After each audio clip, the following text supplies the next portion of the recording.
Welcome to the Know. I'm Brian. Almost Halloween. Are you guys dressing up as anything? I'm dressing up as a dad who starts drinking at noon. That's going to be my costume. Kind of looks like this, to be honest. All right, let's talk about games. Red Dead Redemption 2 has made a lot of money in a very short amount of time. The epic Western from Rockstar has made more than $725 million worldwide in the first 3 days of release.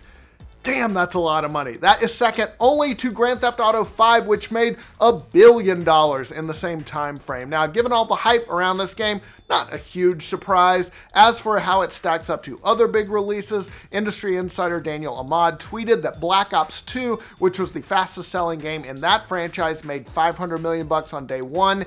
It hit $1 billion by day 15. So Red Dead 2 definitely up there with the big dogs. The PlayStation 4 is on its way to being one of the best-selling consoles of all time. In a financial report, Sony says that the console has now shipped 86.1 million units worldwide. Sony has also bumped up its sales forecast for the current fiscal year, which ends at the end of March. It now says it will ship a total of 17.5 million PlayStation 4s in that time period. So the PlayStation 4 continues to creep toward that 100 million units sold mark, which is very, very rarefied air for a home console. Only the Wii and the first two PlayStations have crossed that mark.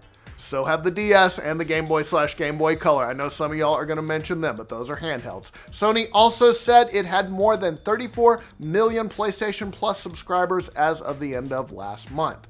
All right, we're going to be getting more information about Super Smash Bros. Ultimate in just a few days. Nintendo of America tweeted this morning, tune in November 1st for roughly 40 minutes of new information in the final Super Smash Bros. Ultimate Nintendo Direct before the game's release, hosted by director Masahiro Sakurai. So we're definitely going to be tuned in, maybe some new character announcements, some gameplay, I don't know. Nintendo added that the Direct will be followed by a post-show Nintendo Treehouse Live presentation. While we were talking about Nintendo, the Switch is not doing too bad sales-wise. A poster on Reset Era noticed a financial report that says the Switch has now hit lifetime sales of more than 22.8 million units.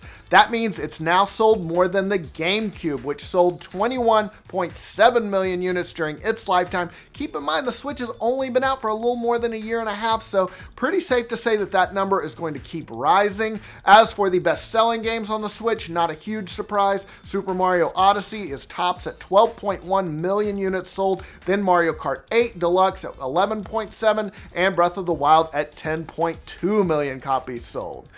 A lot of signs out there that we will be getting some sort of Undertale announcement very, very soon. This morning, the game's official account tweeted, "Return here in 24 hours. Ooh, spooky. And the game's creator, Toby Fox, tweeted a follow-up message. For those who completed Undertale, it's really important that you check at Undertale 24 hours from now. I want to make something new, and it all begins with your feedback." He also added a Windows PC/MacOSX PC is needed. So what does it all mean? Maybe Undertale 2?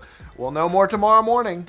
All right, it's almost Halloween, like I said, which means it is time for spooky game sales. Steam and GOG have both rolled out their Halloween sales, so if you need a break from trick-or-treating, you can add some more games to your backlog. GOG's got Alan Wake for $3, Graveyard Keeper, that's basically spooky Stardew Valley, for $15, and Little Nightmares for $6. That game is creepy as shit. It will darken your soul. We reviewed it on Game Club.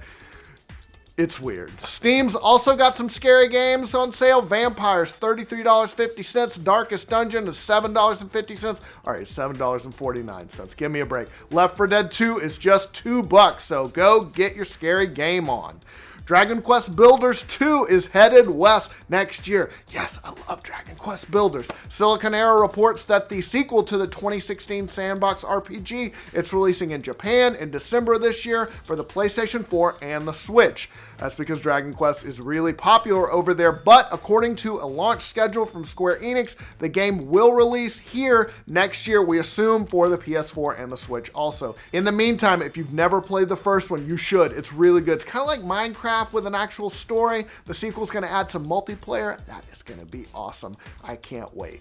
All right, let's do some entertainment news. The producer of the Castlevania series on Netflix is working on adapting another classic video game franchise. Adi Shankar posted on Instagram that I can confirm I'm working with an iconic Japanese gaming company to adapt one of their iconic video game series into a series. He really repeats words a lot in his Instagram announcement. He added, the success of Castlevania created this opportunity. He didn't specify which game series he was talking about, but the Wrap reports it will be based on Legend of Zelda. Fuck yeah. Nice job, hero. Hey, excuse me, princess. Shankar said he will announce what the series is on November 16th. All right, a little while ago, we told you that Warner Brothers was trying to make a movie out of Attack on Titan. Well, that just got a little closer to actually happening. Not only has Warner Brothers closed their deal with Kodansha, the original publisher of the popular manga, but they've also signed Andy Muschietti to produce and direct. Now, Muschietti just broke all kinds of records with his adaptation of Stephen King's It, and he's hard at work on the sequel, but Variety says Attack on Titan will be the next movie up for the director. Now, the uber-violent manga has already been adapted into both an animated TV series and 2 movies, but this will be the first big Hollywood studio English language version of the story. Sounds like it's got some potential. I don't know. All right, if you're super sensitive about MCU spoilers, earmuffs for this story. Producer Michael Grillo let it slip that the still not titled Avengers 4 is going to feature a very surprising cameo. When talking about the challenges of juggling the schedules of all the actors on a movie that big, he said, when we got Tilda Swinton, she was just a one-day availability. So guess that means the Ancient One is going to be making an appearance in the next Avengers movie. I don't know. Yes, she didn't quite make it out of Doctor Strange alive, but that's not stopping her apparently from appearing in the Avengers. So very little is known about the plot of the Infinity War follow-up, but it's speculated that time travel will be involved, so that could explain how we're going to get this cameo. And remember, at the end, Doctor Strange told Tony, it was the only way, right after the snap, so maybe some time stone shit going on. It's also possible we could see her in flashbacks or as some kind of astral projection. So we'll have to see. However they achieve it, we know that Tilda Swinton shot for a day. Avengers 4, that is set for release May 3rd of next year. All right, that's all the news we got for today. Let us know what you think about the stories down in the comments below. You know the drill. Like the video, subscribe to The Know. Better yet, go to our website, theknow.tv. We love you guys.